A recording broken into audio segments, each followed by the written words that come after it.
శుక్లాంబరధరం విష్ణుం శశివర్ణం చతుర్భుజం ప్రసన్నవదనం ధ్యాయేత్ సర్వవిఘ్నోపశాంతయే. వందే ముగ్గురాత్మానం భాస్వంతం వేదవిగ్రహం యజ్ఞవైద్యశ్రేష్టం శిష్ణుం హరిహరప్రభం జితేంద్రియుక్తితక్రోధం సదా ధ్యానపరాయణం ఆనందనయం వందే యుగానందమణీశ్వరం. గురుర్బ్రహ్మ గురుర్విష్ణుః గురుర్దేవో మహేశ్వరः గురుస్సాక్షాత్ పరబ్రహ్మ తస్మై శ్రీ గురవే నమః. శ్రీమాతాపితరౌ నిత్యం కర్మణో మమ కారిణి కర్మాది పురుషస్తేభ్యః ప్రథమం స్యాత్ నమామ్యహం. పూజ్య కృష్ణమూర్తి గురువరులకు సత్యవతీ మాతకు నమస్కృత సుమాంజలునివే. కీర్తిమంతులైన పితృదేవతలకు సంఘ సేవాతత్పరులకు వందనాలు నెరవేరు. ఓం సవిత్రీభిర్వాచాం శశిమణిశిలాభంగరతిభిః వసిన్యాజ్యాభిః త్వాం సహజనని సంచింతయత్యః స కర్తా కావ్యానాం భవతి మహతాం భంగి సుభగైః వచోభిః వాగ్దేవీ వదనకమల ఆమోదమధురైః. పరమేశ్వర స్వరూపమైనటువంటి సర్వ నమస్కారం. యో అంత ప్రవిశ్య మమ వాచమిమాం ప్రసుప్తాం యో అంత ప్రవిశ్య మమ వాచమిమాం ప్రసుప్తాం సంజీవయతి అఖిల శక్తిధర స్వధామ్నాం అన్యాంశ్చ హస్తచరణద్వగదీం ప్రాణాన్ నమో భగవతే పురుషాయ తుభ్యం. ఏ పరాత్పరుని యొక్క ఆశీర్వచనం వల్ల మన యొక్క సకల ఇంద్రియాలు సకల అవయవాలు సరిగ్గా పనిచేస్తున్నాయో అట్టి ఆ పరమాత్మకి శిరస ప్రణమిల్లి ఈనాటి ఈ తిరుపావళి ప్రవచనాన్ని ప్రారంభం చేస్తున్నాను. నీరాతుంగస్తనగిరితటే సుప్తముద్వోజ్య కృష్ణం పారాధ్యం స్వం త్రిజత శిరసిద్ధమధ్యాపయంతి స్వచ్ఛిష్టాయాం ప్రతినిగళితం యాబలాత్కృత్య భుంక్తే వదాతస్యై నమైరమిదం భూయేవాస్తు భూయః. ఈరోజు మన ధనుర్మాస వ్రతంలో 3వ రోజు కాబట్టి ஓங்கி உலகளந்த உத்தமன் பேர்பாடி நாங்கள் நம்பாவாய்க்கு சாத்தி நீராடினால் தீங்கின்று நாடெல்லாம் திங்கள் மும்மாறி பெய்து ஓங்குவளை போதல் போரிவண்டு கண் கொடுப்பாள் எங்காதே புக்கிருந்து சீர்த்தமிழை பத்தி வாங்க குடும் நிறைக்கும் வள்ளல் பெரும் பசுக்கடல் நீங்காத செல்வம் நிறைந்தேலோரும்பாவாய். ఈ వ్రతానికి ప్రధానమైనటువంటి ఫలితం ఏమిటి అంటే శ్రీకృష్ణుని యొక్క పొందుకోవడమే, ఆయనలో మనం ఐక్యం అవ్వడమే అని మనకు అంటాడు చెప్తారు. అయినప్పటికీ కూడా దీన్ని చేయడానికి అనుమతించిన వారికి కూడా ఫలితం కలుగుతుంది. మొదట్లోనే మనం చెప్పుకున్నాము, ఒక పుణ్యమైన ఒక పాపమైన నలుగురికి సమానమైనటువంటి భాగాలు ఉంటాయి. ఎవరు నలుగురు అంటే కర్త, కారయత, ప్రేరక, అనుమోదక. ఎవరైతే చేస్తున్నారో వాళ్ళు కర్త, కారయత ఎవరైతే చేయిస్తున్నారో వాళ్ళు, ప్రేరక అంటే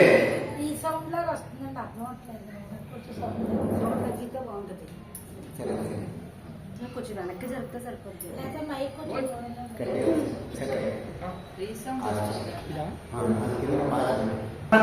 ఫలం ఏమిటి అంటే శ్రీకృష్ణుణ్ణి పొందడమే.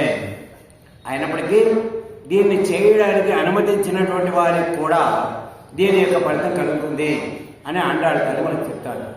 ఎలాగా అంటే ఆ పరమేశ్వరుడు అంతటా నిండి ఉన్నాడు, అందరి యొక్క మంచి చెడ్డలన్నింటినీ చూస్తున్నాడు అని నిన్నటిదాకా మనకి నారాయణ అనేటటువంటి నామం చెప్పేటప్పుడు చెప్పింది ఆమె. అలాగే ఇక్కడ ఒక ఉదాహరణ కూడా చెప్తోంది ఆమె. బలి చక్రవర్తి నుండి 3 అడుగులు దానం పొందాడు. ఆయనకి ఏమైనా లేదా పోదా దానం పొందడానికి? దానం ఎవరు తీసుకోవాలి? ఎవరికైతే ఏది లేదో అది తీసుకోవడం కోసం దానం తీసుకోవాలి, అంతే. కానీ పరమాత్మ స్వయంగా బలి చక్రవర్తి దగ్గర 3 అడుగులు దానాన్ని పొందాడు.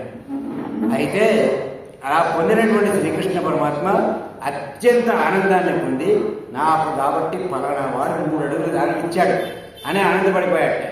అంటే ఈ ఆనందపడ్డం వెనకాల మనకు కనిపిస్తున్నటువంటిది ఏంటంటే, భక్తుడు ఏదైనా చిన్న పని చేసేటప్పటికల్లా భగవంతుడు అంతలా ఆనందపడతాడు అనేటటువంటి ఒక విషయాన్ని మనకి తెలుస్తుంది.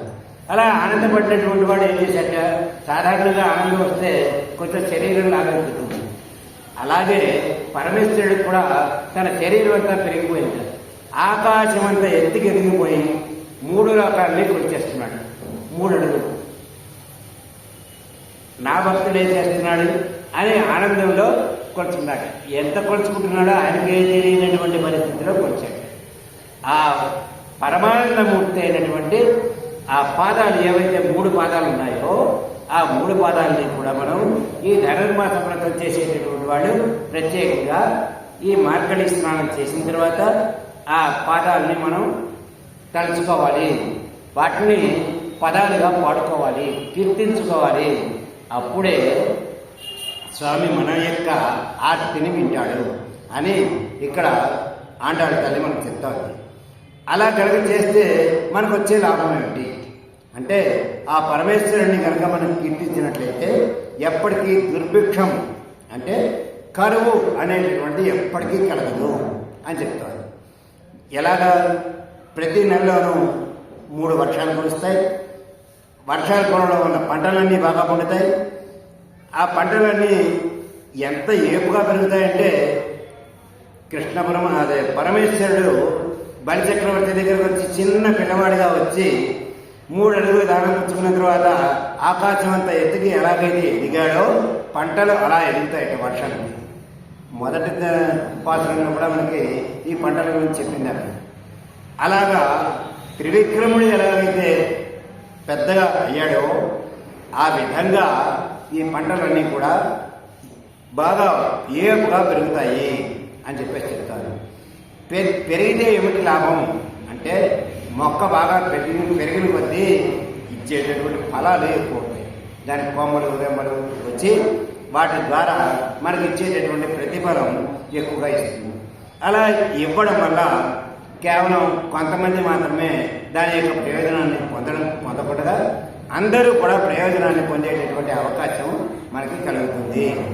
అందుచేత ఈ ఆనందాన్ని సూచించడమే పరమేశ్వరుడు పెరగడం అనేటటువంటి ఉద్దేశ్యం ఇక్కడ అని చెప్తారు. అయితే పరమేశ్వరుడే కాదు, నీటిలో ఉండేటటువంటి కలువలు కూడా చాలా ఆనందంగా వెల్లివిరుస్తూ ఉంటాయి. ఎప్పుడైతే కలువలు తామరపులు ఇవన్నీ విచ్చుకున్నాయో వాటి యొక్క సువాసనకి ఎంతో దూరంలో ఉండేటటువంటి తుమ్మెదలన్నీ కూడా వచ్చి వాటిలో ఉండేటటువంటి తేనెని మకరందాన్ని తాగడం కోసం అక్కడికి వచ్చి ఆ మకరందం తాగుతూ, అబ్బా ఎంత తీయగా ఉందో అని తాగుతూ అక్కడే నిద్రపోతూ ఉంటాయి. దీని యొక్క అర్థాలన్నీ కూడా మనం తర్వాత వ్యాఖ్యానం చెప్పుకునేటప్పుడు ఎందుకు ఇలా చెప్పారు అనేటటువంటి చెప్పారు. ముందర సూక్ష్మంగా పాత్రం యొక్క భావం చెప్తున్నారు. అయితే ఇవన్నీ కూడా మన యొక్క అభివృద్ధికి సంకేతాలు. ఇక ఈ పాత్రల్లో ముఖ్యంగా ఏం చెప్తుందంటే, పాలు వెతకడం కోసం గోవుల దగ్గరికి వెళ్తే ఆ గోవులు అలా క్షీరదారులు కృషిస్తున్నాయి. మనం పట్టుకెళ్ళినటువంటి ఎన్ని బిందెలు పట్టుకెళ్ళినా సరే బిందెలన్నీ నిండిపోతున్నాయి. ఆ విధంగా పాలు ఇచ్చేస్తున్నాయి గోవులన్నీ కూడా. అవిరళంగా నిరంతరంగా పొదుగులోంచి పాలు వచ్చేస్తూనే ఉన్నాయి. దీనికి అర్థం ఏమిటంటే, ఈ వ్రతం ఎవరైతే చేస్తారో వాళ్ళకి తరగనటువంటి మహదైశ్వర్యం కలుగుతుంది.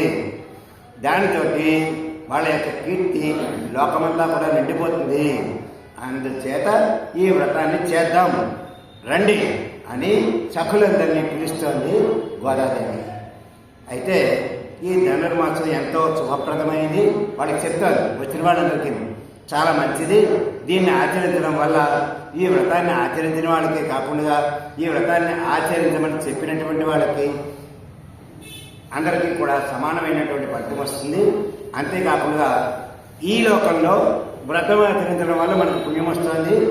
పై లోకంలో ఈ వ్రతం ఆచరించడం వల్ల ఇంకా మళ్ళీ పుట్టవలసినటువంటి అవసరం లేకుండా ఉంటుంది సుమా అని చెప్పేసి చెప్తాము.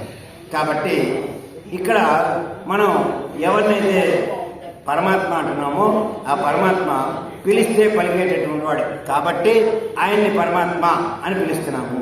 కాబట్టి ఆయన్ని మనం విశేషంగా ఆరాధించి ఆయన యొక్క కళ్యాణ గుణాలు అనేటటువంటి దాంట్లో మనం స్నానం చేయడానికి ప్రయత్నం చేయాలి. అంతేగాని ఏదో నీళ్ళల్లో స్నానం చేసి ఈ చర్మం మీద ఉండేటటువంటి దుమ్మును మాత్రం పోగొట్టుకోవడం కాదు అని చెప్తున్నారు. భగవంతుని యొక్క కళ్యాణ గుణాల్లో స్నానం చేయడానికి రండి అని పిలుస్తారు. ఆవిడ ముందరగానే చెప్పింది, అవతారం అనకూడదు, దీన్ని విభవము అనాలి. పరమేశ్వరుడు ఏ రూపంలో మన దగ్గరికి వచ్చినా అది ఒక విభవము, అంటే అది ఒక ఐశ్వర్యము. ఏమిటి ఐశ్వర్యము అంటే మనకి ఏది కావాలో అది ఇవ్వడం కోసం ఏ రూపంలో వస్తే ఇవ్వగలడో ఆ రూపంలో వస్తాడు. కాబట్టి దాన్ని విభవము అని చెప్పాలి అని చెప్పి ఆ విభవంగానే ఆమె వామనమూర్తిని కొలిచింది. వామనమూర్తి ఎక్కడి నుంచి వచ్చాడు? పాలకడలిలో నేను చెప్పింది అది ఒక వ్యూహం. అక్కడే ఆలోచించుకుంటాడు ఎక్కడ ఏం చేయాలి, ఎవరిని పైకి తీసుకురావాలి, ఎవరిని కిందకి తీసుకెళ్ళాలి అనేటటువంటిది ఆలోచించుకుంటాడు. కాబట్టి పాలకడలి ఒక వ్యూహం అని చెప్పింది. అక్కడ ఆలోచించుకుని ఆయన బలిచక్రవర్తి దగ్గరికి వచ్చాడు. వచ్చి బలిచక్రవర్తి దగ్గర 3 అడుగుల నేలని తీసుకున్నాడు. ఇది పరమేశ్వరుడు చేసినటువంటి ఒక అద్భుతమైనటువంటి ఒక విషయం. ఈ విధంగా మనం అందరం కూడా ఈ వ్రతం చేస్తే ఇంత లాభం ఉంది అని చెప్పేసి వచ్చిన వాళ్ళందరికీ వివరం చెప్పిందాన్ని. చెప్తూ ఆమె ఆ పరమేశ్వరుడు ఎలా వస్తాడో చెప్తుంది. ఒకసారి చేపలాగా, ఒకసారి తాబేలాగా, ఒకసారి మనిషి కాకుండా మృగం కాకుండా, ఒకసారి మనిషిలాగా, ఇలాగా రకరకాలుగా ఆయా సమయాలకు ఆ అవతల వ్యక్తిని ఏ విధంగా పట్టు పెట్టాలో ఆ విధంగా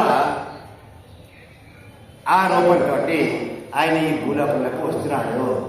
కాబట్టి ఆయన లాంటి వ్యక్తి ఇంకొకడు ఉండడు కాదు. కనుక ఆయన్ని పరమాత్మగా మనం స్వీకరించి ఏదో ఒక రూపాన్ని, మనకి నచ్చినటువంటి రూపాన్ని మనం స్వీకరించి ఆ రూపంతో ఆయన్ని మనం కీర్తించుకోవాలి అని చెప్పేసి చెప్పింది.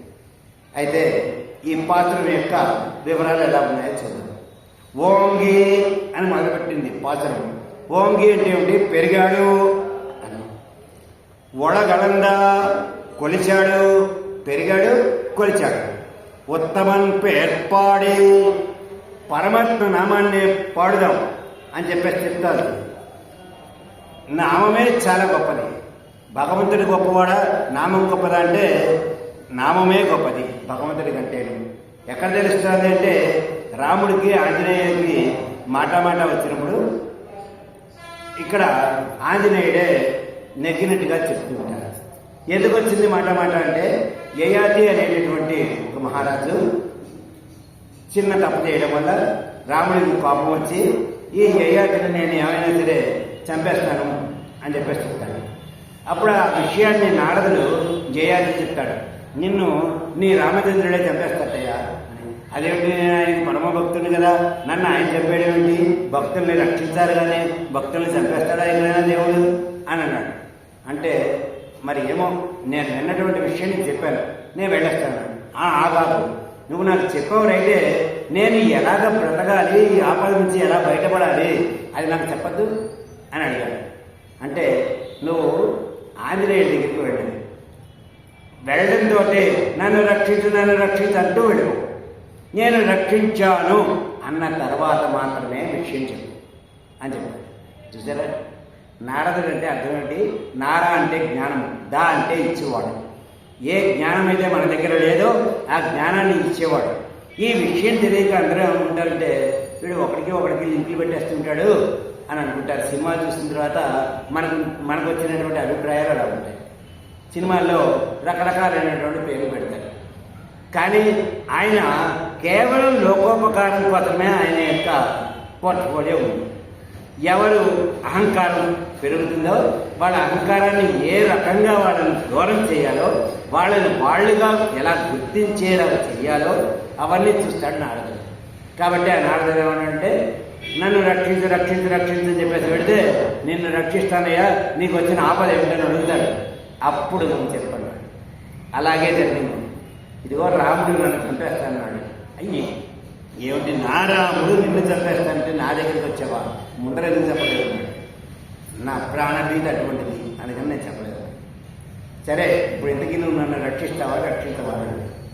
ఒకసారి మాట ఇచ్చిన తర్వాత రక్షించకపోవడం లేదు. నువ్వు భక్తుడిగా, నేను భక్తుడే, నీకు స్వామియే నాకు స్వామియే. మన స్వామి తప్పు చేస్తుంటే నేను ఎట్టి పరిస్థితుల్లోనూ అంగీకరిస్తాను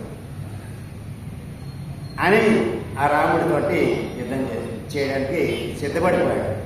రాముడు వచ్చాడు, వాడిని వదిలిపెట్టేసి, నువ్వు నా భక్తుడు కదా, వాడు నా భక్తుడే, కానీ నీకు నాకు వైరం లేదు, వాడిని వదిలిపెట్టేసేయాలి. అలా కాదు, అభయం ఇచ్చారు, రక్షిస్తానని చెప్పారు. స్వామి మీ దగ్గర నుంచే నేర్చుకున్నాను ఈ లక్షణం. ఒక్కసారి రక్షిస్తానన్న తర్వాత శత్రువు అయినా సరే రక్షిస్తానని మీరు వాగ్దానం చేశారు కదా, అలాగా మీ దగ్గర నుంచే నేను నేర్చుకున్నాను. కాబట్టి ఈయన్ని నేను రక్షించి తీరాలి. నా ప్రాణం ఉన్నంత వరకు ఆయనకి ఏ ఆపద రావాలి. అయితే నాతో యుద్ధం చేయాలి. సరే మీ ఇష్టం అన్నాడు. ఆయన అలా కూర్చున్నాడు. శ్రీరామ శ్రీరామ శ్రీరామ అంటున్నాడే తప్ప ఏ ఆయుధాలు ఉపయోగించలేదు. కానీ రాముడు మాత్రం చాలా బాణాలు వేశాడు. ఆ బాణాలు ఏవి కూడా ఆయన యొక్క నామానికి సరైనటువంటి ప్రతిఫలాన్ని ఇవ్వలేకపోయాయి. మళ్ళీ వెనక్కి తిరిగి రాముడి దగ్గరికి వెళ్ళిపోయాయి అన్ని బాణాలు కూడా.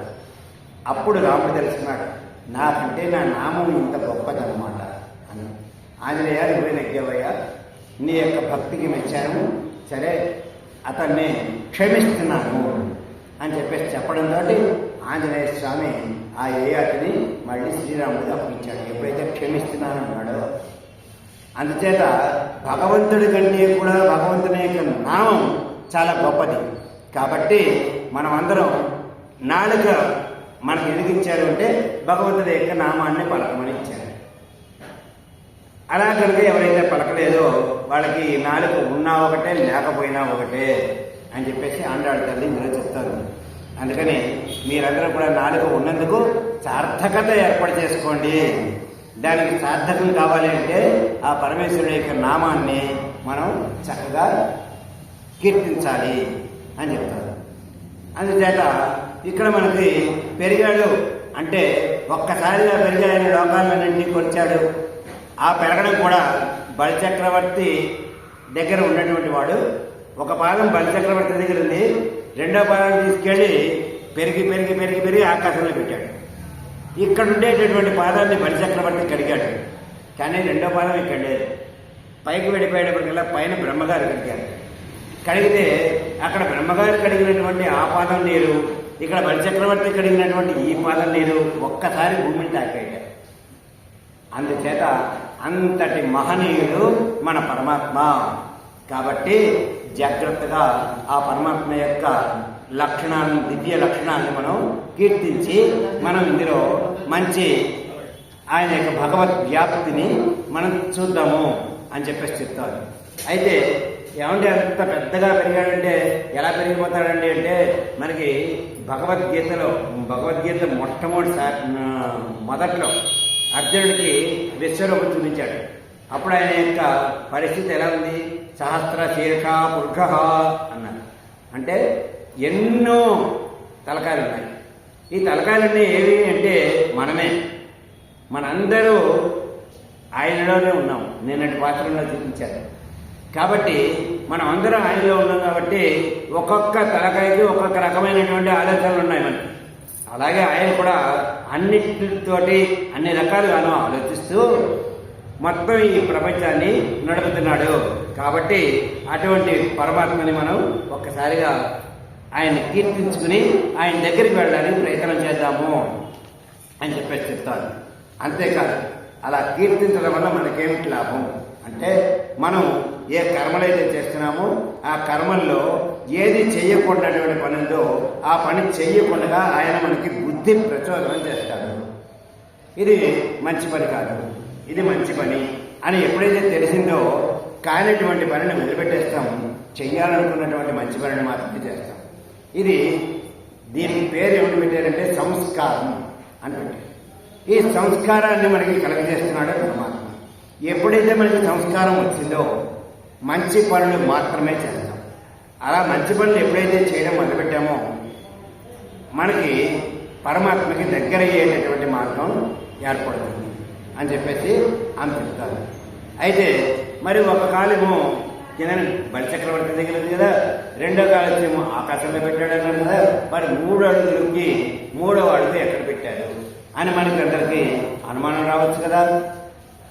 ఆమె చెప్తాను అంటాడుతారు, ఆ 3వ కాలుకి నాకు 3వ కాలు ఎక్కడ పెట్టాలి అని అడిగాడు. అడిగినప్పటికీ బలిచక్రవర్తి నా నెత్తి మీద పెట్టండి అన్నాడు. ఎందుకు అలా చెప్పాడు? మొత్తం ప్రపంచమంతా తనదే కదా, ఇంకో చోట చెప్పచ్చు కదా, ఎందుకు తన నెత్తిని మాత్రమే చెప్పాడు అంటే ఇక్కడ 2 కారణాలు. ఒకటి, తాను అహంకరించి దేవతలందరినీ ఓడించి మొత్తం ప్రపంచమంతా కూడా అన్ని లోకాలు నాదే అని ఇంద్రుడిని కూడా తరిమేసేసి ఈయన ఇంద్రసింహాసనం మీద కూర్చొని పరిపాలించడం మొదలుపెట్టాడు. అహంకారం అనేటటువంటిది ఒక మనిషికి మొట్టమొదటి శత్రువు. ఆ శత్రువు అతనిలో విజృంభించింది కాబట్టి, శత్రు లక్షణం విజృంభించింది కాబట్టి అతను యొక్క అహంకారాన్ని పోగొట్టాలి అని అనుకున్నాడు. పోగొట్టాలంటే మామూలుగా వస్తే ఇతనికి జ్ఞానోదయం కలగదని బాగా చదువుకున్నటువంటి ఒక పండితుడిలాగా, అందులో పండితుల్లో కల్లా చిన్న పిల్లవాడు చూసారా, అంత చిన్న వయసులోనే ఎంత బాగా చెప్తున్నాడో అంటాం. పెద్దవాళ్ళు చెప్తే అనుకో. ఉదాహరణకి ఆంజనేయ స్వామి పర్వతం ఎత్తాడు, ద్రోణ పర్వతం.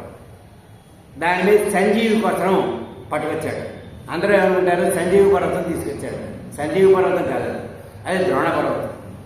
దాంట్లో సంజీవి అనేది ఒక మూలిక. మరి కృష్ణుడు కూడా ఒక పర్వతాన్ని ఎత్తాడు. కృష్ణుడిని గిరిధారి అన్నారు. ఆంజనేయ స్వామిని ఎందుకనలేదు? ఆయన కూడా పర్వతం ఎత్తాడు కదా. ఇద్దరూ చేశారు. అదేమో త్రేతాయుగం, ఇదేమో ద్వాపరయుగం. అంటే ఆంజనేయ స్వామి ఆ పర్వతం తెచ్చేటటువంటి సమయానికి ఆయనకి మంచి శక్తి ఉంది, చాలా పెద్దవాడు. కానీ కృష్ణుడు మాత్రం 8 సంవత్సరాల పిల్లవాడు, చాలా చిన్న పిల్లవాడు. కేవలం చిటికిన వేలతో మాత్రమే ఎత్తాడు. ఆయన ఇలా చేయంతా ఉపయోగించాడు. అందుచేత ఆయనకి గిరిధారి అనేటటువంటి బిరుదు ఆయనకి రాలేదు, ఈయనకు వచ్చింది, పరమేశ్వరుడికి వచ్చింది. అంటే ఎవరైతే చెయ్యలేనటువంటి పనిని చేసి చూపిస్తారో అది మాత్రమే మనకి ఆశ్చర్యం కలుగుతుంది. అందుచేత ఈ అహంకారం ఎవరికైతే వచ్చిందో బలిచక్రవర్తికి, ఆ అహంకారాన్ని పోగొట్టడం కోసం చిన్న పిల్లవాడిగా బాగా చదువుకున్నటువంటి వ్యక్తిగా ఆయనకి పరిచయం అయ్యాడు. ఈయన ఎప్పుడైతే పరిచయం అయ్యాడో, ఇంతటి వేద పండితులు, ఇంతటి చదువుకున్నటువంటి వాళ్ళని మనం గౌరవించకపోతే నా జన్మ వృధా అనుకున్నాడు. అంత అనుకుని మీకేం కావాలో కోరుకోండి అన్నాడు. కోరుకోండి అంటే నాకేం కావాలయా, నాకేం అక్కర్లేదు అన్నాడు. నా లాంటి వాడి దగ్గరికి వచ్చిన తర్వాత నేను ఎన్ని దానాలు చేశానో, అహంకారం వల్ల చెప్తున్నాడు అన్నమాట. ఎప్పుడు కూడా నేను చెప్పుకున్నాం, దానం చేస్తే ఎట్టి పరిస్థితుల్లోనూ చెప్పుకోకూడదు అని. కానీ బలిచక్రవర్తి చెప్పాడు, నేను ఎన్ని దానాలు చేశానో నాకే తెలియదు. నా లాంటి వాడి దగ్గరికి వచ్చి ఏమీ అక్కర్లేదండి, వాడు తప్పు, నువ్వు అడిగి తీరాల్సిందే అన్నాడు. అంటే నాకేం కావాలయ్యా, ఒక గోచె కొట్ట పెట్టుకుని నేను ఊరంతా తిరుగుతాను, నాకు 3 అడుగులు నేల ఉంటే చాలు అన్నాడు. 3 అడుగుల నేల నీకు అడగడం రావట్లేదు, చిన్నపిల్లడు కదా, అందుకని నీకు అడగడం రావటం లేదు. కాబట్టి ఓ రాజ్యమో, ఓ 100 ఏనుగులో, ఓ 1000 బుర్రలో ఏవో అడుగు, అవన్నీ ఇస్తాను. అంటే వాటన్నిటినీ తీసుకుని నేనేం చేసుకుంటానయ్యా, నేను ముక్కు మూసుకుని ఓసారి జపం చేసుకుంటూ కూర్చుంటాను. కాబట్టి నాకు వీటితో పని లేదు, అందుకని నాకేమీ అక్కర్లేదు అన్నాడు. చాలాసేపు వాళ్ళిద్దరికీ ఇలాగా వాద వివాదాలు జరిగాయి. అయినప్పటికీ కూడా ఆ వచ్చినటువంటి వాడు 3 అడుగుల నేలే కావాలని చెప్పేసి అడిగాడు. అప్పుడు శుక్రాచార్యుడు వచ్చాడు. ఇదిగో ఇంతసేపు ఆయన మాట్లాడిన దాంట్లో నువ్వేం గ్రహించావు? ఏమీ గ్రహించలేదు. ఆయన సాక్షాత్తు విష్ణుమూర్తి నిన్ను నాశనం చేసేయడానికి వచ్చాడు. కాబట్టి నువ్వు నా శిష్యుడు కాబట్టి నేను ఈ రాక్షస కులాన్ని బాగు చేయడం కోసం మీకు గురువుగా ఉన్నాను కాబట్టి, రాక్షస గురువుని కాబట్టి నా మాట విను. గురువు మాట వినాలి శిష్యుడు. ఎంత నియంత్రిస్తున్నాడో చూడండి. నువ్వు వినకపోతే నువ్వు పాడైపోతావు అన్నాడు. అప్పుడు బలిచక్రవర్తి అన్నాడు, ఎంతోమంది రాజులు నాకంటే ముందర ఈ భూలోకాన్ని పరిపాలించారు. కానీ ఒక చిన్న ఒక సూది మోపినంత జాగాని కూడా పట్టుకెళ్ళగలిగారా? పట్టుకెళ్ళకపోయారు కదా. వాళ్ళందరూ ఇక్కడే వదిలేశారు. ఈ భూ ప్రపంచం అంతా నాదే నాదే నాదే అనుకున్న వాళ్ళు వదిలేశారు. అలాంటిది నేను అలాగే అనుకున్నాను ఇప్పటిదాకా. మొత్తం ఈ ప్రపంచం అంతా నాదే అనుకుని ఇంద్రుడిని కూడా తరలేసి నేనే కూర్చొని పరిపాలించాను. కానీ ఇప్పుడు కూడా నేను ఏమీ పట్టుకెళ్ళలేదు. అందుచేత నువ్వు చెప్తున్నావు కదా, మీరు చెప్పినటువంటి మాట నిజమైతే ఆయనే కనుక వైకుంఠవాసుడైనటువంటి శ్రీ మహావిష్ణువే అయితే సాక్షాత్తు లక్ష్మీదేవి భర్త అయినటువంటి ఆ విష్ణుమూర్తి యొక్క చెయ్యి కింద ఉండడం, నా చెయ్యి పైన ఉండడం ఎంత గొప్ప. ఇలాగ అడుక్కోవడానికి వచ్చాడండి. నేనేమో ఇలా పైనుంచి పెడుతున్నాను. అది నా గొప్ప. అందుచేత నా జీవితం సఫలమైపోయినట్టే. కాబట్టి గురువుగారు ఇంకేం చెప్పకండి, ఇచ్చేస్తానని అని చెప్పేసి వాగ్దానం చేశాడు. నువ్వు ఏది కోరితే అది ఇచ్చేస్తాను అని చెప్పాడు. భార్యని పిలిచాడు, నీళ్లు పట్టుకురా అన్నాడు. ఓ వెండి కంచం పట్టుకొచ్చింది. అందులో కాళ్ళు పెట్టాడు, కాళ్ళు కడిగాడు. అందులో భార్య ఏమో నీళ్లు పోయాలి. నీళ్లు పోస్తే కానీ కాళ్ళు కడగడానికి లేదు. ఎక్కడైనా సరే కన్యాదానం చూస్తే మనకి ఈ విషయం అర్థమవుతుంది. భార్య నీళ్లు పోస్తే భర్త కడుగుతాడు అంతే. అందుకనే పెళ్లి కొడుకుని సాక్షాత్తు విష్ణుమూర్తిగా భావించి కాళ్ళు కడుగుతారు పెళ్లిలో. అలాగే కాళ్ళు కడగడానికి మేము ఇలా నీళ్లు పోయిపోతుంటే అందులోంచి నీళ్లు రావటం లేదు. ఏమిటి ఇందులోంచి నీళ్లు రావటం లేదు అని చెప్పేసి చూస్తే ఆయన నాడు కడిగించుకునేటటువంటి ఆయన, అబ్బాయి దీంట్లో ఏదో అడ్డుకుని ఉంటుంది, ఆ దర్భలు అయ్యి అని చెప్పేసి దర్భతోటి ఇలా పొడిచాడు. పొడిస్తే ఏమైంది, అడ్డంగా ఉన్నటువంటి గురువు కాస్త ఒక కన్ను పోయి గబగబా బయటకు వచ్చాడు. నేనే నీళ్లు రాకుండా చేశాను, నా మాట వెళ్ళలేదు, నువ్వు పాడైపోవడం ఇష్టం లేక నేను ఈ పని చేశాను. అయినప్పటికీ కూడా వచ్చినవాడు విష్ణుమూర్తి కదా, ఆయనకు అన్నీ తెలుసు కదా. కాబట్టి నా విషయాన్ని ఆయన పసిగట్టేశాడు.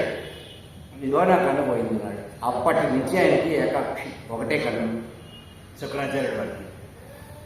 ఈ విధంగా ఆయన బయటకు వచ్చిన తర్వాత ఇప్పటికైనా నా మాట విను, ఇస్తే నీ రాజ్యం మొత్తం పోతుంది అని చెప్పాడు.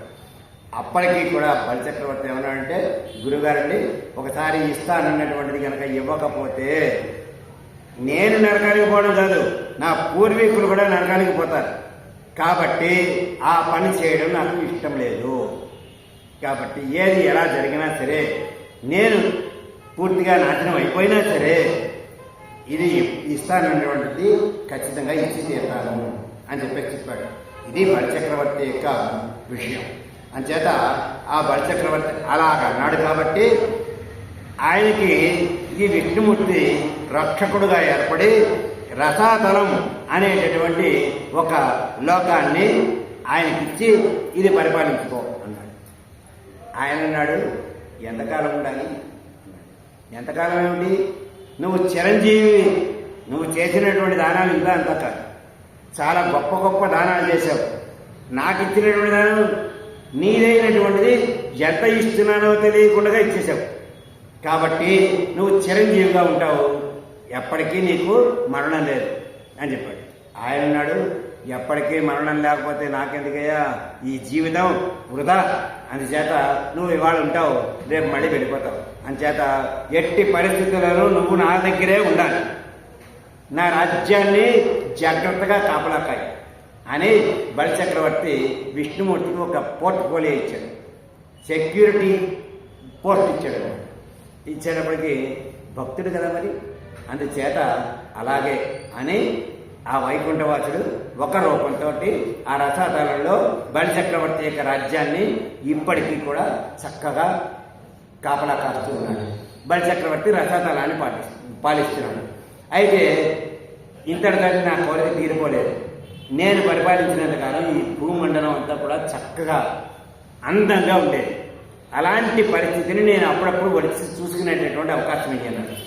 అంటే నాకు బాగా ఇష్టమైనటువంటిది మార్గశిర మాసం. కాబట్టి ఆ మార్గశిర మాసంలో ధనుర్ సంక్రమణం వచ్చినప్పుడు నువ్వు భూలోకానికి వచ్చి ఆ ధనుర్మాసం నెల్లాడు భూలోకంలో నీ ప్రజలందరినీ నీ రాజ్యం ఎలా ఉండేదో ఒకసారి చూసుకోవచ్చు అన్నాడు. అందుకనే ఈ ధనుర్మాసంలో నిలబట్టారు అని చెప్పేసి అంటారు. ఇంటి ముందర ముగ్గులు పెడతారు. ఈ నెల్లాడు ఎలాగైతే ఉండేదో అలాగ ప్రతిరోజు ఉండేది బలిచక్రవర్తి యొక్క రాజ్యంలో. ఆయన వచ్చి చూసి ఆనందపడుతున్నాడు. చూడండి, మనం కూడా మినిస్టర్ గారు వస్తున్నారంటే అప్పుడుండే ఏర్పాట్లు వేరేగా ఉంటాయి. మామూలు సామాన్యుడు వస్తున్నాడంటే ఆ ఏర్పాట్లు వేరేగా ఉంటాయి. మినిస్టర్ గారు వస్తున్నారంటే ఓ పెద్ద బ్యానర్ వేస్తాం, అందులో మినిస్టర్ గారి బొమ్మ సగం ఉంటుంది. కన్యకా పరమేశ్వరి యొక్క బొమ్మ ఎంత ఉంటుంది? ఒక అంగుళం ఉంటుంది. ఇవాళ మనం ఏ బ్యానర్ చూసినా అంటే ఆ మినిస్టరు కనీసం డిగ్రీ చదువుకున్నాడా? ఏముండదు. ఆ కన్యకా పరమేశ్వరి రాయమంటే 10 తప్పులు రాస్తాడు. అయినప్పటికీ బ్యానర్లో సగం ఆయన బొమ్మ ఉంటుంది. ఇదనమాట. అంచేత ఇవాటి పరిస్థితి అది. అలాగే అక్కడ బలిచక్రవర్తి అడిగేటప్పటికీ వైకుంఠ వసుడైనటువంటి శ్రీమన్నారాయణుడు, నీకు ఏమైనా సరే నువ్వు నా భక్తుడు కాబట్టి నేను నీ యొక్క లోకాన్ని చక్కగా పరిపాలిస్తాను అని చెప్పేసి చెప్పాడు. ఈ విధంగా అంతటి ఉపకారం చేస్తాడు నమ్మితే అని ఆండాళ్ళ తల్లి ఇది ఉదాహరణగా చెప్పింది. చెప్పి మనం మొదటి రోజుని నారాయణ అనేటటువంటి ఒక పేరుని మనం తలుచుకున్నాం కదా, దాని యొక్క గొప్పతనం ఎలా తెలుసుకున్నాం కదా. రెండో రోజు ఆ తత్వం మనని ఎలా రక్షిస్తుందో తెలుసుకున్నాం కదా అని చెప్పేసి చెప్తూ వాళ్ళకి గుర్తు చేస్తారు. పాల్కడలిలో ఆయన ఎలా ఉంటాడో నిన్నటి రోజున మనం చెప్పుకున్నాం. ఇవాళ ఆయన మనల్ని ఉద్ధరించడం కోసం ఏ అవతారం ఎలా వచ్చిందో తెలుపుతూ ఉంటాడు అని చెప్పేసి చెప్పింది ఈ వాటి పాత్రలో. అందుకని ఇవాళ త్రివిక్రముడు గురించి మనకి ఈ పాత్రలో చెప్పింది అనమాట. అందుచేత ఈరోజు చాలా ప్రధానమైనటువంటి రోజు. ఆండాళ్ళ తల్లి ఈ వ్రతం చేస్తే వచ్చేటటువంటి ఫలితాన్ని చాలా వివరంగా చెప్తూ, పెద్దలు మనల్ని ఆశీర్వదించాలంటే ఏం చేయాలి, మనం ఈ పాసురాన్ని చక్కగా తప్పులు లేకుండా చదవడానికి ప్రయత్నం చేయాలి. తప్పులు లేకుండా ఎలా వస్తుంది? తెలుగులో రాసుకుని 1కి 4 సార్లు చదువుకుంటే తప్పులు లేకుండా 5వ సారి చదివేసుకోవచ్చు, అంతే. ఎలా తెలుస్తుందండి అంటే వేమన గారు చెప్పారు మనకి, అనగా నన్నగా రాక మతి చెయ్యుండు తినగవేము తీయనుండు సాధనమున పనులు సమకూరు ధరలోన అన్నారు. అంచేత ఒక మాటని అదే మాటగా అంటూ ఉంటే అది తారకరామ మంత్రం అయ్యి మనల్ని రక్షిస్తుంది. అలాగే వేపాకు చేదుగా ఉంది కదా అని చెప్పేసి మనం తినడం మానేస్తాం. అదే కొంచెం తినడం అలవాటు అయితే ఒకప్పటికి ఒక రోజుకి అది మనకి అలవాటు అయిపోయి తీయగా ఉంటుంది. అది తినకుండా ఉండలేని రోజు వస్తుంది. మనకి ఇలాంటివి ఎన్నో ఉదాహరణలు కనిపిస్తుంటాయి. అంచేత సాధనమున పనులు సమకూరు ధరలోన, నువ్వు ప్రయత్నం చేయి, అదే పూర్తవుతుంది, ఆ పని పూర్తయిపోతుంది సుమా అని చెప్పేసి చెప్పాడు వేమన గారు. అలాగే ఇక్కడ ఏమని చెప్తుంది, ఈ పాసురాన్ని మనం జాగ్రత్తగా కనుక చదువుకోగలిగితే మనకి ఆ పరమేశ్వరుని యొక్క ఆశీర్వచనం మనతో కూడా ఉంటుంది సుమా. ఒక మనిషికి సుఖంగా ఉండాలంటే ఏం కావాలి? ఓ మంచి భవనం ఉంటే బాగుంటుందా? సరిపోతుందా? లేదంటే యంత్రాలు వాహనాలు ఉంటే సరిపోతుందా? లేదంటే ఈ సమాజంలో వ్యక్తులందరూ అతనితో సంబంధం ఉన్నటువంటి వ్యక్తులందరికీ అవసరమయ్యేటటువంటి కనీస అవసరాలు ఉంటే సుఖపడతాడా వాడు అని ఆమె అడుగుతానంట. మనిషి ఉండడానికి ముఖ్యంగా నీడ అవసరం. నీడ ఉంటేనే ఆ మనిషి ఉండగలుగుతాడు ఆమె చెప్తానండి ఇక్కడ. అది కూడా ఎలా ఉండాలి? ప్రశాంతంగా ఉండాలి, అంతేగాని ఈదురుగాలితో ఉండకూడదు అని చెప్తారు. చల్లగా ఎంత కావాలో శరీరానికి అంత గాలి మాత్రమే రావాలి. ఎంత ఎండ ఉండాలో అంత వేడి కలిగినటువంటి ఎండ మాత్రమే ఉండాలి అని చెప్పేసి చెప్తాను. అంతేకాదు, తినడానికి ఆహారం అవసరం, తాగడానికి జలం అవసరం. ఇవన్నీ ఉన్నప్పుడే ఆరోగ్యకరంగా ఒక మనిషి ఉండగలుగుతాడు. ఈ కనీస అవసరాలు అందించేటటువంటి వ్యవస్థ కావాలి. కాబట్టి మనకి ఈతి బాధలు ఉండకూడదు. ఈతి బాధలు లేనటువంటి వాడు అంటే దొంగలు ఉండకూడదు, రోగాలు ఉండకూడదు. అవే ఈతి బాధలు అంటే. ఇవి లేనప్పుడు మనిషి చాలా సుఖంగా ఉంటాడు అని చెప్పేసి ఆమె చెప్తారు. మనం చేసేటటువంటి పనులు ఎలా ఉండాలి అంటే 2 రకాలుగా చేస్తామండి. ఒకటి దృష్ట, 2 అదృష్ట. దృష్ట అంటే ఎదురుగా కనిపిస్తూ ఉంటుంది, అదృష్ట అంటే కనబడకుండా చేసేటటువంటి పనులు. ఈ 2 ప్రయోజనాలు కలిగించేటటువంటి విధంగానే ఉండాలి మన యొక్క కార్యకలాపాలు. రెండింటిలో ఏదో ఒకటే వస్తుంది. అయితే మనం చేసే చిన్ని యజ్ఞాలు వీటికి దృష్ట ఫలితం ఏమిటంటే మనకి మంచి స్వర్గాది ఫలితాలు మనకు వస్తాయి. ఇది చనిపోయిన తర్వాత వస్తుంది కాబట్టి మనకు కనపడదు దీని యొక్క ఫలితం.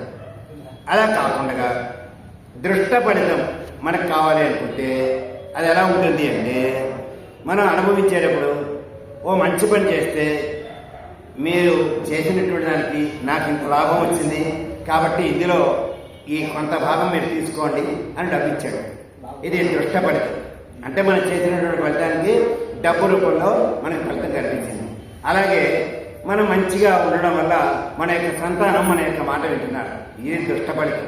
అంటే మనకు ఎదురుగా కనిపిస్తారు కాబట్టి. అలాగే మన యొక్క ఇల్లు ఎంతటి గాలి వచ్చినప్పటికీ కూడా నిలబడింది, పడిపోలేదు, ఊగటం లేదు. ఇది దృష్ట ఫలితమే. అలాగే ఆయుష్ మంచిగా ఉన్నాం బ్రతికినంత కాలం, ఏ రకమైనటువంటి జబ్బు లేదు. నాకు జబ్బు ఉంది అని అనుకోవాల్సిన అవసరం లేదు. అంచేత దీర్ఘ ఆయుష్, ఆరోగ్యం ఇవన్నీ కూడా మనకి పరమేశ్వరుడి వల్ల లభిస్తాయి అని చెప్పేసి చెప్తాను ఆమె. ఇది నేను చెప్పడమే కాదు, నాకంటే పూర్వీకులు చాలా మంది చెప్పారు అని చెప్తారు. ఇది మరి మనం చేసే ధనుర్మాస వ్రతం దేవాది దేవుడు సాక్షాత్తు శ్రీకృష్ణ పరమాత్మ లోకంలో అంటున్నాం. ఆ పరమాత్మ కోసం మనం అందరం కూడా ఒకరికొకరు కలిసి మెలిసి చేస్తున్నాం కాబట్టి మనకు లభించేది తిరిగి మనం కూడా ఈ కర్మకోపము అంటే అండి, ఈ కర్మకోపంలోకి చేరక్కర్లేకుండా తరించేటటువంటి వీలయ్యేటటువంటి ఉత్తమమైనటువంటి జన్మని మనకి ఇవ్వడానికి ఉపయోగపడుతుంది. అదేంటండి, అసలు జన్మ లేకుండా కదా ఈ వ్రతం చేయమన్నారు అని మనకు అనుమానం రావచ్చు. నేను అక్కడ చెప్పుకున్నాం, అన్నం తినాలంటే ఏం చేయాలండి, ఎంత కష్టపడితే అన్నం నోట్లోకి వస్తుంది. మన దగ్గర బియ్యం ఉన్నాయి, గిన్నెలు ఉన్నాయి, గ్యాస్ పోయింది, కానీ ఎంతసేపు తర్వాత మనం అన్నం తినగలుగుతున్నాం? ఆ ప్రాసెస్ అంతా అవ్వాలి. అలాగే ఎన్నో జన్మలలో మనం మంచి పనులు చేయగా జన్మరహస్యం వస్తుంది. అందుచేత అలాంటి జన్మరహస్యం రావాలి అంటే ఆ పరమేశ్వరుడిని కీర్తించాలి అని చెప్పేసి చెప్తోంది ఆమె. అందుకని ఉత్తమ స్థానం ఏదో ఒక జన్మలో మనకి తప్పకుండా లభిస్తుంది. ఒక్కొక్కసారి ఈ ధనుర్మాస వ్రతం చేయడం వల్ల మనకు ఆయన దగ్గరగా వెళ్ళేటటువంటి అవకాశం ఉంటుంది. కాబట్టి మనం ఈ వ్రతం చేయడానికి ప్రయత్నపూర్వకంగా వ్రతం చేయడానికి అందరూ కూడా రండి. మనకి పరమేశ్వరుడు లభించకపోవడం అనేటటువంటిది ఉండదు అని చెప్తోంది. అయితే ఈ వ్రతం యొక్క గొప్పతనం ఇదిగో ఇది అని చెప్పేసి వచ్చినటువంటి చెలికెత్తలందరికీ చెప్పి ఇప్పుడు మనం అందరం కలిసి ఒక్కొక్కరిని మనతో కూడా తీసుకువెళ్దాం అని చెప్పేసి చెప్తారు. అలా చెబుతూ ఈ వ్రతంలో మనం వాడేటటువంటి మంత్ర ప్రభావం మన వాళ్ళందరినీ కలుపుతుంది స్మా. అంటే కేవలం నేను పిలిచాను కాబట్టి ఆయన వచ్చారు, నేను పిలిచాను కాబట్టి ఆవిడ వచ్చింది అని మాత్రం అహంకారం తగదు. ఆవిడకి వచ్చే యోగ్యత ఉంది కాబట్టి మనం కేవలం నిమిత్త మాత్రం అయ్యాం. ఒక పని చేసేటప్పుడు ఒక ఆయన వచ్చి ఇలా చేసుకోబోయే పని అయిపోతుంది అనగానే ఆ పని చేసిన వెంటనే అయ్యో బాబోయ్ నేను ఆలోచిస్తున్నానండి, మీరు వచ్చి జస్ట్ ఒక్క మాట చెప్పారు అంతే, పని అయిపోయింది. దేవుళ్ళ వచ్చారు అంటే ఆ వచ్చిన వాడు మనకి దేవుళ్ళ కనిపించాడు. కాబట్టి పూర్వకాలంలో గోపికలు ఎలా అయితే చేశారో అలాగే మనం కూడా చేద్దాము. చేస్తే ఈ వ్రతాన్ని పాడి అమ్మ ఆండాళ్ళమ్మ మనకి ఎలా పాడుకోవాలో చెప్పింది, ఎలా వ్రతం చేయాలో చెప్పింది. ఆమె దగ్గరుండి అందరి చేత వ్రతం చేయిస్తుంది. అదనమాట. ఒకప్పుడు గోపికలందరి చేత కృష్ణుడు చేయిస్తే ఇవాళ మాత్రం ఆండాడు తల్లి అందరి చేత ఈ కృష్ణ పరమాత్మని పొందేటటువంటి ధనుర్మాస వ్రతాన్ని చేయిస్తోంది. అయితే ఈమె ఏం చెప్పింది, నారాయణ మంత్రం ఒక్కటి పట్టుకోగలిగితే చాలు. మొన్నటి పాత్రలో చెప్పింది. ఆ నారాయణ మంత్రం కనుక మనం అనుష్ఠిస్తే మిగిలిన మంత్రాలన్నీ కూడా వచ్చినట్టే. చూడండి, రాజుగారిని పిలిస్తే ఆ రాజుగారి పరివారం అంతా ఎలా అయితే వస్తారో అలాగా నారాయణ మంత్రం కనుక పట్టుకున్నట్లయితే మిగిలిన మంత్రాలన్నీ కూడా దాంతో కూడా వచ్చి తీరుతాయి అని చెప్పేసి. రాముడు వచ్చాడంటే సీత వచ్చింది, సీత వచ్చి తీరుతుంది అని చెప్పినట్టు చెప్పింది. అయితే ఎలాగ నమ్మచ్చు అని అడిగారు. ఎలా నమ్మడం ఏముంది, మహాభారతంలో ఒక సన్నివేశాన్ని చెప్పారు. ఏమిటంటే పాండవులందరూ కూడా అరణ్యవాసం చేసి 1 సంవత్సరం అజ్ఞాతవాసం చేశారు. అజ్ఞాతవాసం అంటే ఏమిటి, వాడు ఎక్కడున్నారో ఎవరికి తెలియకూడదు. మొత్తం 6గురిలో ఏ ఒక్కడని కనిపెట్టినా మళ్ళీ అజ్ఞాతవాసం చేయవలసిందే. ఇది వాళ్ళ యొక్క నియమం. అక్కడ దుర్యోధనుడు పెట్టినటువంటి నిబంధన. సరే అన్నారు, అంగీకరించారు. ఆ 1 సంవత్సరం వాళ్ళు అజ్ఞాతవాసం చేస్తున్నారు. వీళ్ళని ఏమైనా సరే పట్టుకుని బయట పెట్టేసి మళ్ళీ 14 ఏళ్ళు అరణ్యవాసం 1 సంవత్సరం అజ్ఞాతవాసం చేయించాలి పెట్టారు. ఎందుకు 14 ఏళ్ళు పెట్టారు? 10 ఏళ్ళు పెట్టచ్చు కదా, 20 ఏళ్ళు పెట్టచ్చు కదా. అంటే ఇవాళ మనం జాగ్రత్తగా పరిశీలిస్తే ఈజ్మెంట్ హక్కు 14 ఏళ్ళు కనుక ఒక వ్యక్తి దాన్ని అనుభవిస్తూ ఉంటే వాడికి దాని మీద హక్కు వస్తుంది. అదనమాట. అందుకని ఆ రోజులోనే 14 సంవత్సరాల అరణ్యవాసం, 1 సంవత్సరం అజ్ఞాతవాసం. వాడు 14 ఏళ్ళు ఇక్కడ లేడు, మేమే అనుభవించాం కాబట్టి ఇది మాదే అని చెప్పుకోవడం కోసం ఆ రోజుని 14 ఏళ్ళు నియమం పెట్టడానికి కారణం అన్నమాట ఈజ్మెంట్ హక్కు. అంతేకాదు 14 ఏళ్ళు ఎలాగా లేడు, 1 సంవత్సరం అసలు కనపడకుండానే పోయాడు అని చెప్పేసి చెప్పచ్చు. దీని వెనకాల ఇంత కుట్రలు. అందుకని ఆ నిర్ణయం చేసి వాళ్ళని అరణ్యవాసానికి అజ్ఞాతవాసానికి పంపించారు. అయినప్పటికీ కూడా ధర్మాన్ని పాటించాలనుకున్నారు కాబట్టి వాళ్ళు అలాగే వెళ్ళారు. అజ్ఞాతవాసం చేస్తూ ఉండగా వాళ్ళని వెతకడానికి బయలుదేరారు. ఎన్నో చోట్ల వెతికారు, వచ్చారు. మాకు ఎక్కడ కనపడలేదండి అన్నారు. అప్పుడు భీష్ముడు చెప్పాడు, ఎక్కడ పడితే అక్కడ కనిపిస్తారనుకున్నారా? పాండవులు ధర్మాన్ని పట్టుకున్నటువంటి వాడు. ధర్మాన్ని పట్టుకున్నటువంటి ప్రతి ఒక్కడు కూడా నారాయణ మంత్రాన్ని అనుష్ఠిస్తాడు. నారాయణ మంత్రం ఎవరైతే అనుష్ఠిస్తారో వాళ్ళు ఎక్కడ కూడా ఇబ్బందులు పడరు. కాబట్టి వాళ్ళు ఉన్న చోట పంటలు బాగా పండుతాయి, ఎక్కడా కూడా కరువు ఉండదు అని చెప్పేసి ఒక హింట్ ఇచ్చాడు భీష్ముడు. చాలు అనుకున్నారు. ఇలాంటి ప్రదేశం ఎక్కడుంది వెతకండి అన్నాడు దుర్యోధనుడు. వెతికారు. విరాటరాజు యొక్క కొలువులో ఈ 5గురు ఉన్నట్టుగా అనిపించింది. ఆ ప్రాంతం మాత్రం ఎక్కడ కరువు కాటకాలు లేకుండా ఉన్నాయి. అయితే ఇక్కడే ఉండి ఉంటారు. వీళ్ళ 5గురిని మనం ఎలా కనిపెట్టాలి అని అనుకున్నారు. కనిపెట్టడం కోసం అనేక రకాలైనటువంటి ప్రయత్నాలు చేశారు, కానీ కనిపెట్టలేకపోయారు. చివరికి ఇక్కడ ఉన్నటువంటి వాళ్ళలో ఎవరు కూడా పనికి మాలిన వాడు కాదు కదా, మహావీరుడు కదా. కాబట్టి మనం ఇక్కడున్న గోవులన్నింటినీ తీసుకుపోతే ఆ వీరుడు వచ్చి వాటిని విడిపించుకుని వెళ్తారు. అప్పుడు వాళ్ళని పట్టేసుకోవచ్చు అని అనుకున్నారు. అనుకుని గోవులన్నింటినీ తీసుకుపోతే విరాటరాజుతో సహా కొంతమంది సైన్యం అంతా కూడా ఆ గోవులను తీసుకురావడానికి వెళ్ళింది.